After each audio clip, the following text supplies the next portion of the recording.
जब ये बात होती है कि वो while we looking at the case from one end, ये सारा इलेक्शन है ना जी, पूरे इलेक्शन में हम एक पोर्शन को पकड़ लिया हमने कि SIC पॉलिटिकल पार्टी है कि नहीं और उनके पास रिजर्व सीट्स आती। अब हम जब कंप्लीट जस्टिस की लेंस को खोलते हैं तो हम कहते हैं ठहरो ना, हम आंखें तो नहीं बंद कर सकते इस पे कि SIC पे हम कहां से पहुंचे हैं। SIC में इसलिए पहुंचे हैं कि had the election commission declared PTI as a party with whatever 2, 3, 4 candidate, independents would have had a choice that there was a PTI also. We all understand that all those independents have won the election because they held out to the public they were PTI people. All those votes were casted for these 84 people because they were PTI. It's obvious.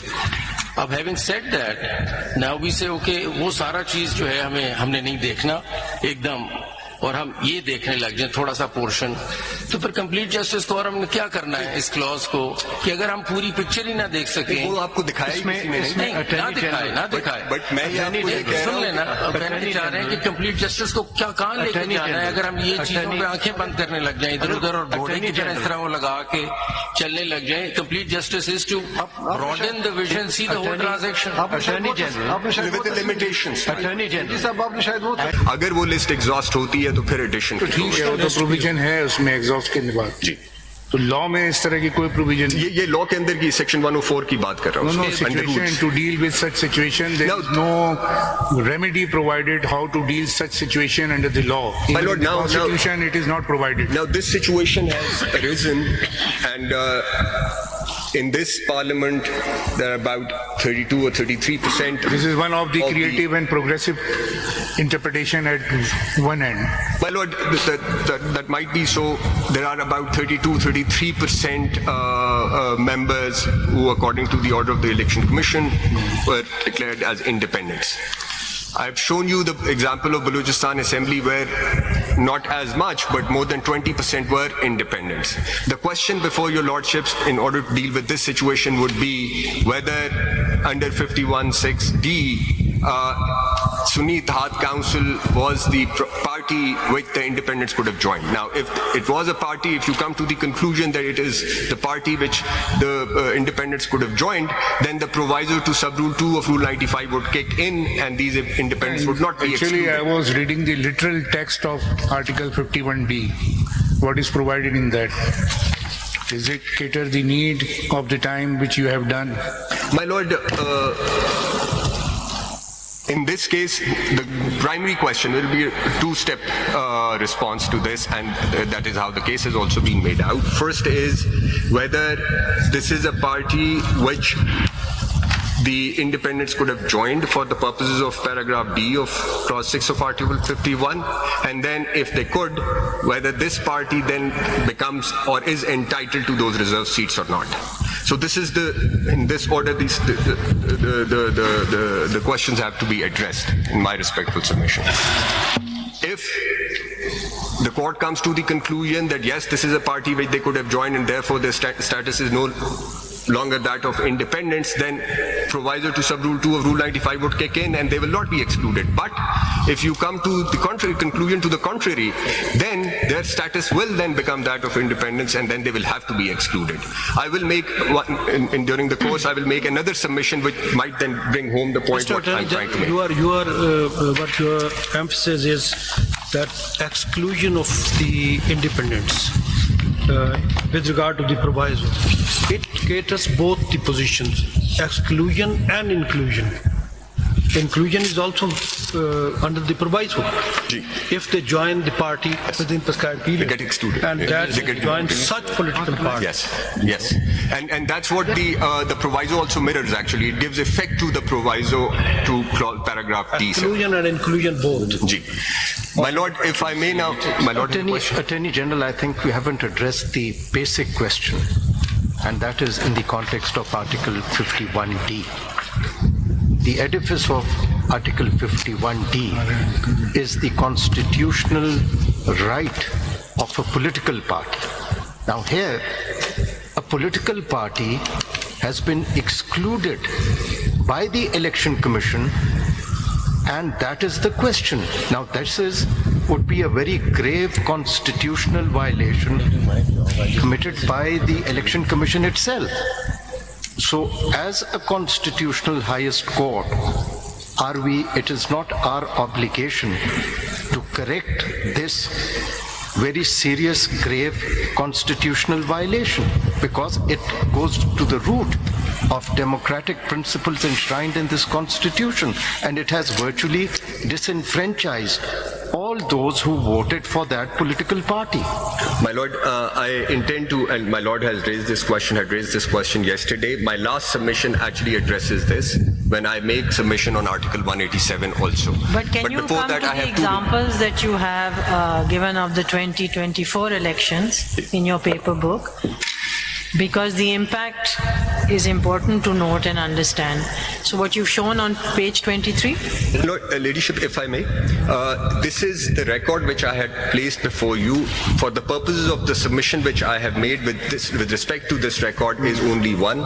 And when I make the other submissions, this will, my lady's question Are will you going then to go become through this relevant. record? Ji? Are you going to go through this? Ji, I will go through All this right. record because in 2024 also, the independents have been excluded, independents including those who had joined But you SIC. see here the number of independents are very large, Ji, and so you can might be see the impact that it's Ji, having wo- on your proportional representation. Impact जरा clear कर वो मैं करूंगा अभी मैं इस पे आऊंगा अभी मैं एक अभी submission I want to make a submission on article 224 whether which deals with the vacancy of seats, the situation where seats have to remain vacant. Actually, you see, in the past, the independents are very few, so the question never arose and was not, as a non-issue tha. In any case, also, you took out the independents because you can then divide the entire reserve seats, nothing remains vacant. That's why the exclusion की mathematics यही है ना, exclude कर देंगे तो पूरा हो जाएगा ना, सारी seats पूरी हो जाएंगी. Sir, That's the only benefit, that you exclude the independents, उस घोल में सारे आ जाएंगे. लेकिन the only problem with the current situation is that the tip towards independence being more, because nobody bothered challenging this earlier, it was a non-issue. मैं तो इसको इसलिए impact वाली बात अगर एक ऑप्टिकली हम देख लें क्या है. जी मैं उस पे आना है मैंने after making this submission I'll be addressing that question, sir.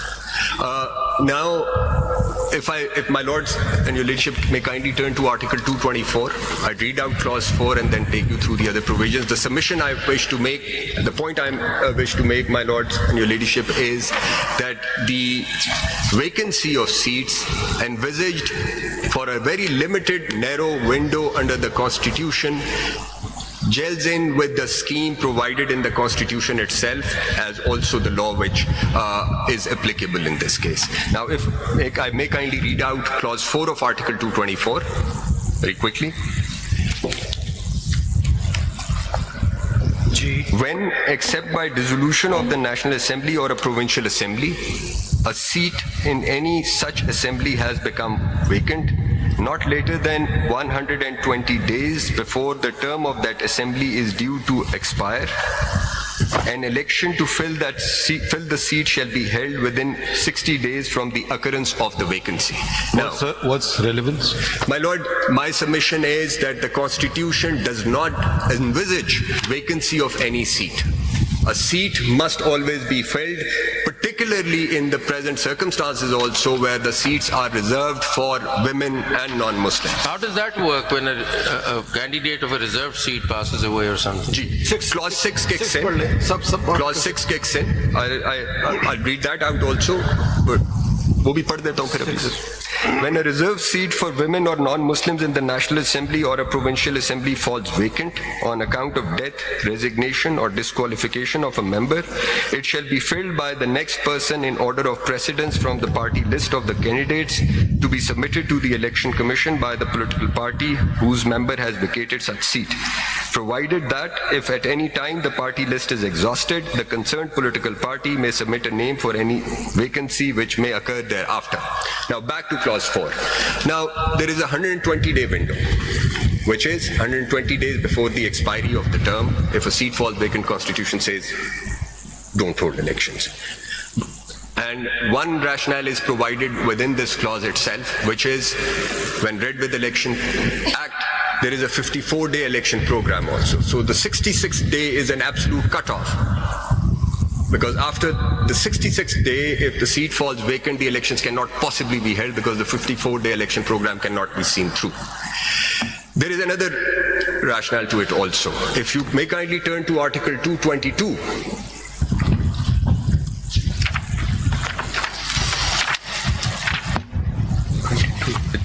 I'll read out clauses B, C, and F, but the opening part of it also. Subject to the Constitution, Majlis-e-Shura, Parliament may by law provide for B, the delimitation of constituencies by the Election Commission, including delimitation of constituencies of local government.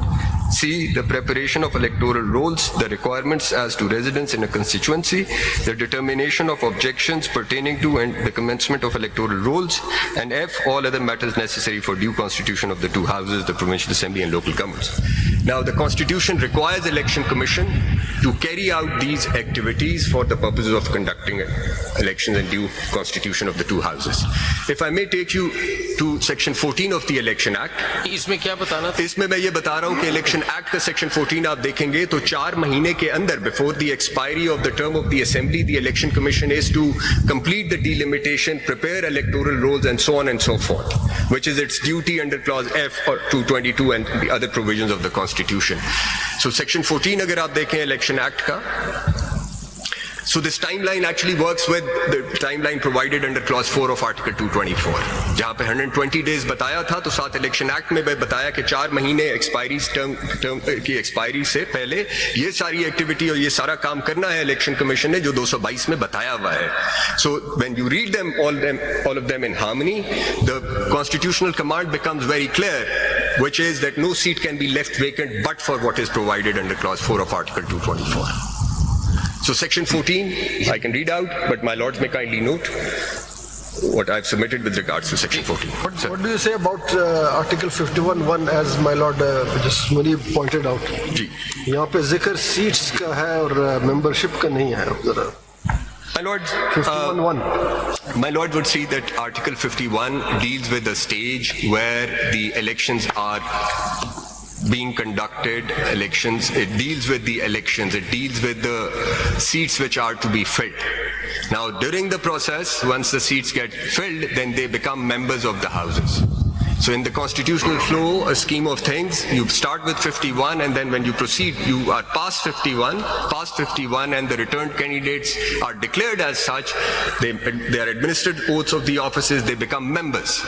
So the interface is quite clear, sir, as far as my submission goes. That perhaps you have reversed the sequence.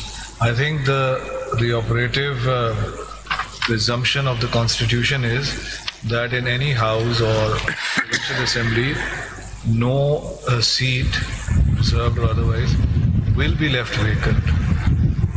That is the basis on which the Constitution proceeds, to which, for example, Article 222(4) is an exception, that you must leave it vacant. Now, that presumption proceeds also on other presumptions.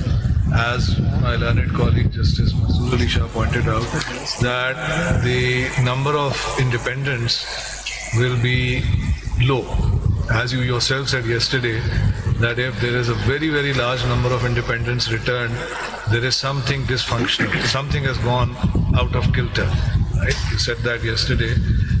My precise words were that people have then rejected the political parties. In the sense that we have a parliamentary democracy based on political parties. Yeah. So once you accept that as the basis of the constitutional framework, insofar as we are presently concerned, then other things follow, then other clauses and provisions make sense. But here the very large number of independents, which you say is resulting in a vacancy of the reserved seats, and therefore the excess seats, as it were, go to the political parties and so on. It seems to me that that begs the question, where did that very large number of independents come from? Were they independents returned by the people, or were they independents, with all due respect to the Election Commission, created by the Election Commission on its faulty understanding of the Constitution, and in particular the judgment of the Supreme Court, which upheld their order? They said it meant this. It didn't say this. It didn't mean this that at all. So you see, when we are in this realm, if this is the correct position, that this whole problem or issue is arising out of errors made by the Election Commission, then surely it is or is it not, the duty of the court, the Supreme Court, to the extent that it is able to do that, to correct that error, to rectify the problem, and if there are alternate pathways available, legally available, to choose the one that results in the error being rectified, and either for that problem, quote unquote, of reserve